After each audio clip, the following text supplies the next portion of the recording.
Thank you for that introduction. I'm Lisa Pearson. I'm a scientist at Land and Water Science based in Invercargill.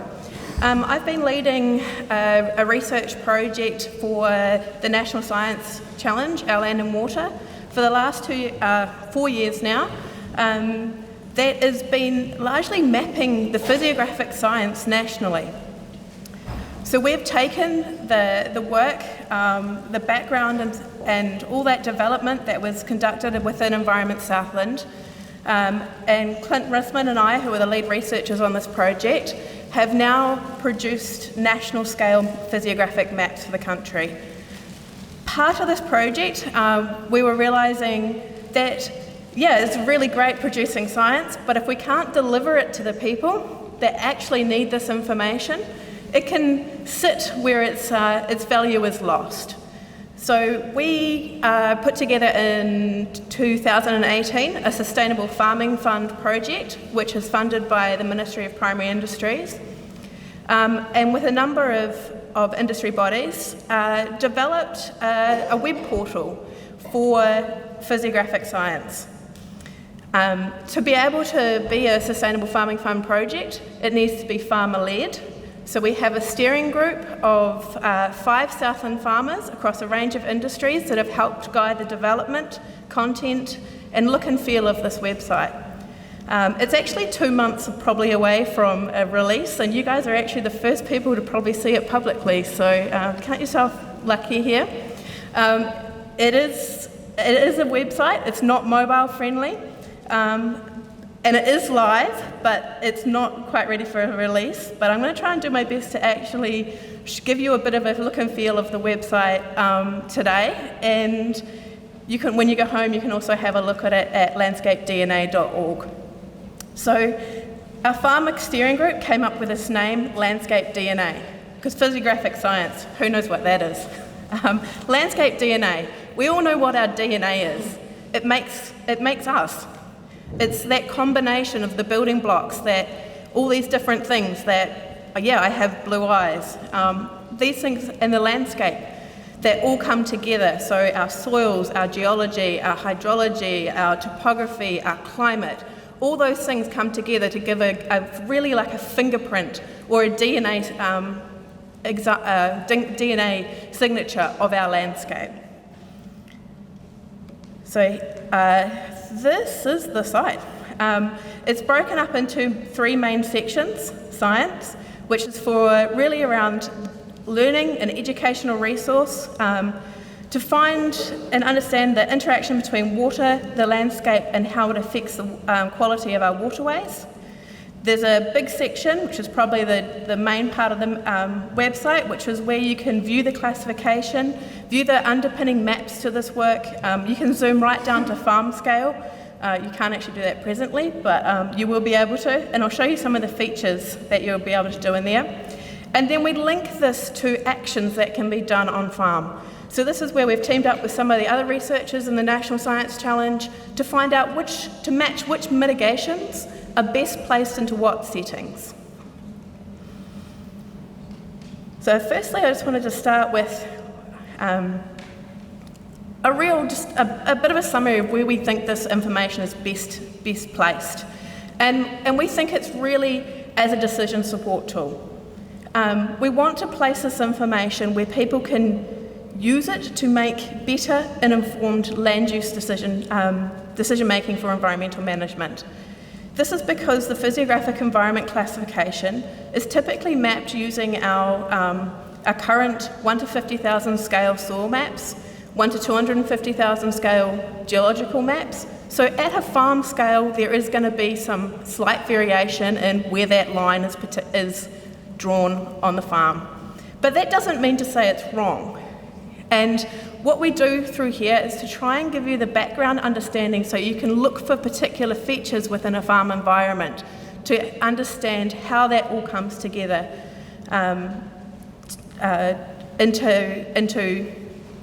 comes together and ultimately affects water quality. So I'll just start off at the science section. We've got a number of sections in here.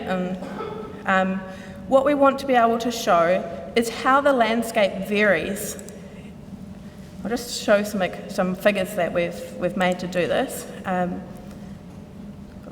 that one? So when we take, there's essentially two main things that control water quality outcomes. The first being the landscape, which we've talked about, and the second one being us. So what we do on the land creates that pressure, and the environment can regulate it. It can, the hydrological processes which transport contaminants to waterways, and the processes that occur within the environment to filter, absorb, attenuate, denitrify, all those things that can remove and hold and prevent contaminant loss are part of the landscape factors. So this is a very simple stylized version of a gradient that may exist across an environment. So the hydrological pathway is a really key critical piece of information, because you could have the same land use activity in each of these different settings, and because of the variation in the landscape, get very different water quality outcomes. A farm over a coarse gravel, where you've got that vertical deep drainage through the soil zone, is likely to have a higher risk of nitrate leaching than any other environment. Conversely, at the other end, those heavy clay soils where water is largely moving laterally or through an artificial drainage network doesn't so much have those problems with nitrate because it's denitrified in the soil zone. But there is a lot of potential for bypass, overland flow, to quickly export those contaminants to a waterway. So we take this knowledge of what we know about the landscape and how it works together to help predict and explain why we see variation across New Zealand. I'll show you another example of what happens when you get vastly different geologies within a catchment. So this is, to the north is the Waikato River, to the right is the Waipa River. So this is the confluence at Ngarawahia. This is the river after heavy flooding, and the primary difference between these two catchments is not really the land use, but the geology that it's sitting on. The Waikato River is volcanic in origin, so there's very little fine sediment that gets picked up and transported when you have these heavy rainfall events. The Waipa River, on the other hand, is mudstone, soft sedimentary materials that are easily erodible. So it's not to say that the land uses are very different, but the actual landscape setting can really drive that contaminant loss. And we don't lose contaminants all the time. We lose contaminants when it's raining, especially when it's heavy rain and water can be transported fast over the land surface. So here's that same river, the Waipa on the left now and the Waikato on the right, under normal flow conditions. Visibly, there isn't much difference between these two river environments. So what we're looking at within the physiographics is to be able to identify how and when and why these contaminants are transported, so that we can look at what actions are best placed and where to actually minimise their effect. All of us are part of the problem. We've heard that today from the consumer end, from our how much nutrient resources and things like that we're using on farm, and how much we can interact to prevent this loss to a waterway.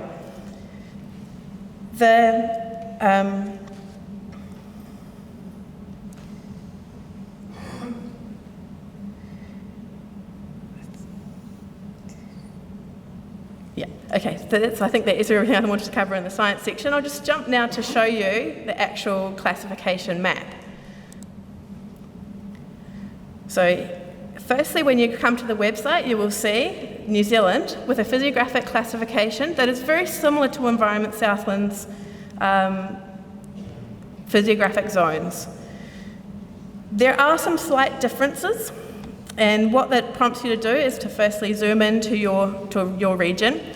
And you can identify your property using a search function by putting in your address, or you can just start to click on the map and identify a location of interest. So here we've found the Aparima catchment. And where I've clicked is picking up the oxidising soil and aquifer zone. What we have highlighted here in blue is the key things that we want people to be able to take away from this map. The contaminant pathway in this environment. Contaminants are lost through deep drainage. What the contaminant of concern is, so that would be nitrate, nitrogen, and where do you contribute? Where does the ultimate receiving environment, which is the Aparima River and the Jacobs River estuary. So different environments all have different risk profiles and pathways. We also look at what happens under developed land compared to natural state, what the landscape is doing to remove contaminants. Are contaminants diluted by other sources of water? Can the soil zone filter and absorb? How much nitrogen is held in the soil or lost? And each of these risk profiles will differ depending on the environment and the combination of those soil, geology, hydrological pathways. So, this map is quite interactive, so you can zoom right down to farm level. You can change things like the transparency and turn on, no we can't because we're not connected to the internet. You can turn on the aerial imagery so you can see right down to your farm paddock. You can turn on, I'll put that back because that doesn't work when we're not connected. You can turn on things like the river lines to see where those rivers are across a property. And as you zoom right down, more lines will appear to the resolution that matches at farm scale. Some of these waterways at this scale are not visible waterways, they're what we'd call ephemeral. So they're only occurring after heavier rainfall and will be existing for a shorter period of time. These are the kind of waterways that actually carry the largest amount of contaminant load because there's so many of these small waterways, and the accumulation of this discharge is what ends up in our rivers. So if we really want to make a difference, we're looking at small, fine-scale, farm practical applications that can prevent contaminants entering these small waterways that ultimately, when it all sums up to the end of the catchment, can make quite a big difference. So the map section also gives you the ability to zoom to other layers that we use to make up the physiographic environments. Just close this. There's what we call a sibling classification, which actually provides more detail that gets hidden into this higher level classification. So within different environments, there is these subunits that slightly subtly change the risk profile. You can also explore some of the hydrology, like things such as where does the water come from? Areas that are mapped here in yellow are our unconsolidated low-lying areas. So these are the areas where we'd most likely find groundwater and aquifers that we can use as a resource. Hill country areas are mapped in green, and our alpine environments are mapped up in blue. We can look at the risk that overland flow will occur across a landscape. And this is driven largely by the soil properties and slope. We might not, of course it's going to be higher where we've got our steepest, most impervious slopes, so our Southern Alps looks very red, but there's not a big contaminant pressure in this environment. So while we do lose sediment from these locations, it doesn't have a big impact in the waterway because it's very low nutrient, and it's a natural process that would have occurred. That transport of sand and gravels down the waterway is naturally what has built up our lowland environments. What does become critical is these areas that are relatively flat but are used for high-intensity land uses, where we increase the nutrient status of the soil, so that sediment that is lost has a bigger impact in the waterway than the large volume that may be lost from an alpine environment. Other maps that you can view include things like deep drainage, so where is water infiltrating deep through the soil. So in Southland, it's not surprising that Te Anau is a nice big red blob. That's why we send our cows up north to have a holiday in Te Anau over the winter, because this is a great environment for water moving straight through the soil. It doesn't get very bogged and things like that. But what it does have then is that high risk for nitrate leaching. So this, if you click in these type of areas, that's not meant to happen. Okay, it should give you a description of deep drainage and what that's actually telling you about that location. I've taken the website offline, so it might not work actually as behave as it should. One of the key differences in the maps that we've done is this natural soil bypass layer. So in the physiographic zone classification, the central plains are identified as having a high bypass risk. So that's where soils can crack and the shrink swell properties. So when they get very dry, cracks can open up. And this provides a bypass mechanism for water to transport very quickly into an aquifer or directly into a tile drain and gets exported to the water to a stream network. Now, the central plain area that's mapped as the Central Plains Physiographic Zone is not the only area in Southland where these cracking properties exist. So here we've taken the map and identified those areas where these shrink swell clays are susceptible under soil moisture conditions that are dry. So this gives an idea of knowing these landscape factors and what can occur when can help match what your management actions are at the time. When soils are cracked, effluent irrigation onto these areas is a really high risk activity because water can bypass straight through the soil zone, and often when the soils have been, we see occurrences of green stream or dairy farm effluent discharges unintentional by this mechanism where irrigation has occurred over a tile drain network and it's essentially created that preferential flow straight into a waterway. So if we know the risks, how they occur in the environment, we can do a lot better farm planning. So I'll take you to next to the action section. So this is where we can use the physiographics to help guide what actions are most appropriate for a particular landscape setting. This table of actions comes from the National Science Challenge, and it combines a number of the mitigation activities that you'll already be aware of. But I can refine it by things like the contaminant pathway that I'm particularly interested in, such as overland flow. And what this gives me now is a refined list of potential actions that I could do in that landscape setting. There is a number of them. I can also filter and sort by nitrogen, high to low, phosphorus, sediment, and microbes.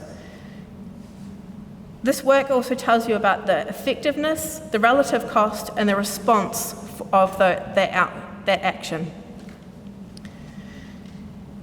The other part of the action tab takes you to a bit of a library where you can learn a bit more about what these actions are. So for example, let's pick one, silt fences. What is a silt fence? showing it in action, why it's important. So this was an example taken actually from a roading construction project. So a lot of these potential actions are not just limited to the farm environment, but here is an example of how we can do this at a farm scale. So this comes from the Pomahaka catchment group in Otago. It's a simple silk fence put across an area that was identified to have a high risk of overland flow. And for most of the winter, it did very little until it had the spring rain, and it caught this. So this is what we're talking about, making these small actions that can ultimately, if everyone does this type of activity, make a big collective difference at the bottom of the catchment.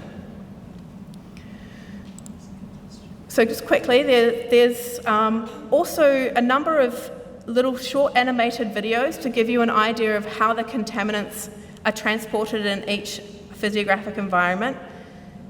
We also look at trying to link the cause and effect and what are the best actions to best suited actions to minimise losses in these environments. Where we would like to go next is to obviously help inform that farm planning process. Bring all this information together to collectively work with industry to be able to provide this as an easier tool for farmers. We'd like to be able to do advanced analytics across areas so that a user can define their property, a paddock, to be able to compare your farm against a catchment, and be able to identify some of those priority areas where you'd get the best value for your mitigation actions. There's also some more science being undertaken where we're looking to, we have a 2-year project, and again through the National Science Challenge, to help to refine, validate and improve the classification that makes up the science behind landscape DNA. I'll leave that there.